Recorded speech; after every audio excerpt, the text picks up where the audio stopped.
calculer le pH d'une solution d'un sel acide ou d'un sel basique, on va avoir besoin d'une constante d'équilibre pour faire le calcul d'équilibre. Mais voyons voir, là, ça prend une petite twist. Ici, ben, on a un sel. On va voir d'abord s'il s'agit d'un sel acide ou basique. On va le dissocier en ses ions. Alors ici, on a CH2BrCOO-, qui est la base conjuguée d'un acide, et Na+. Bon, Na+, là, je le reconnais comme ion spectateur.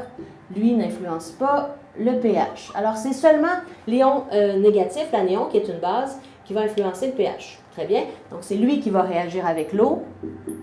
Et c'est lui qui va entraîner un certain pH de notre solution. Puisqu'il s'agit d'un sel basique, c'est un ion basique, le sel au départ, c'est un sel basique, le pH qu'on va devoir calculer, il doit être basique, sinon ça ne fonctionne pas, là. Tout est basique dans notre truc. Très bien.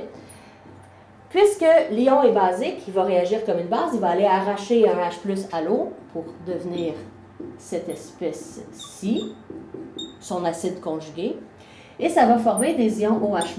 Ah, voilà, donc ça va être la concentration des ions OH- à l'équilibre qu'on va utiliser pour calculer un pOH. Très bien, donc c'est comme ça que ça fonctionne. Mais avant de faire ça, ça va nous prendre une constante d'équilibre pour cet ion-là. Il n'y a pas les constantes d'équilibre dans les tableaux pour les ions.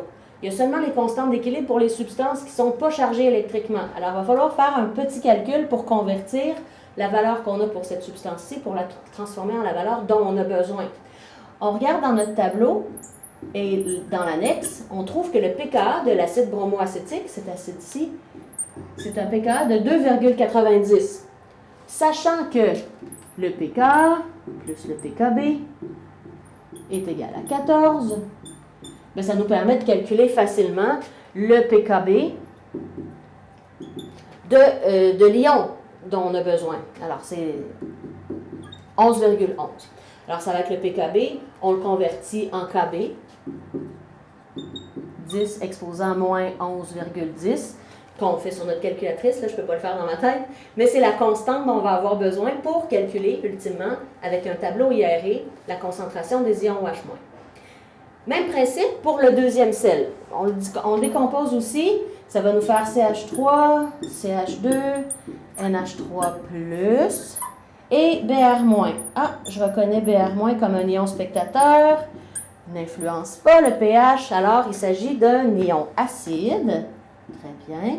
Un ion acide, ça veut dire que lui est spectateur, ça veut dire que mon sel était acide. Et le pH que je vais devoir calculer va être acide aussi. OK.